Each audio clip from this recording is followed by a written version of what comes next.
അടിച്ചു വീശുന്ന മന്ദമാരുതനെ പോലെ എല്ലായിടത്തും നബിതങ്ങളുടെ ഔദാര്യമെത്തും. തങ്ങളെപ്പോലെ ദാനശീലമുള്ള ഒരാളെ അല്ലാഹ് വേറെ പടച്ചിട്ടില്ല. ചോദിച്ച ഒരാളോടും ഇല്ലെന്ന് പറഞ്ഞിട്ടില്ല.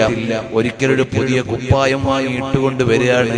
അപ്പൊ മുത്തുനബിതങ്ങളോടൊരു സ്വഹാബി പറയാണ്, തങ്ങളെ ആ കുപ്പായം ഇങ്ങ് തരുമോ? തങ്ങൾക്ക് സ്വർഗത്തിലെ കുപ്പായം അല്ലാഹ് തരട്ടെ.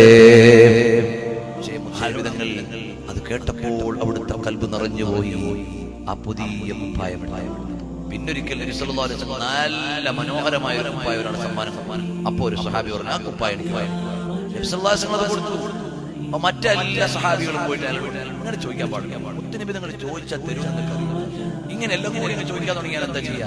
അപ്പൊ ആ സ്വഹാബി കരഞ്ഞുകൊണ്ട് പറഞ്ഞു, എനിക്കത് കഫപ്പുടവയാക്കാൻ വേണ്ടി ചോദിച്ചതാണ്.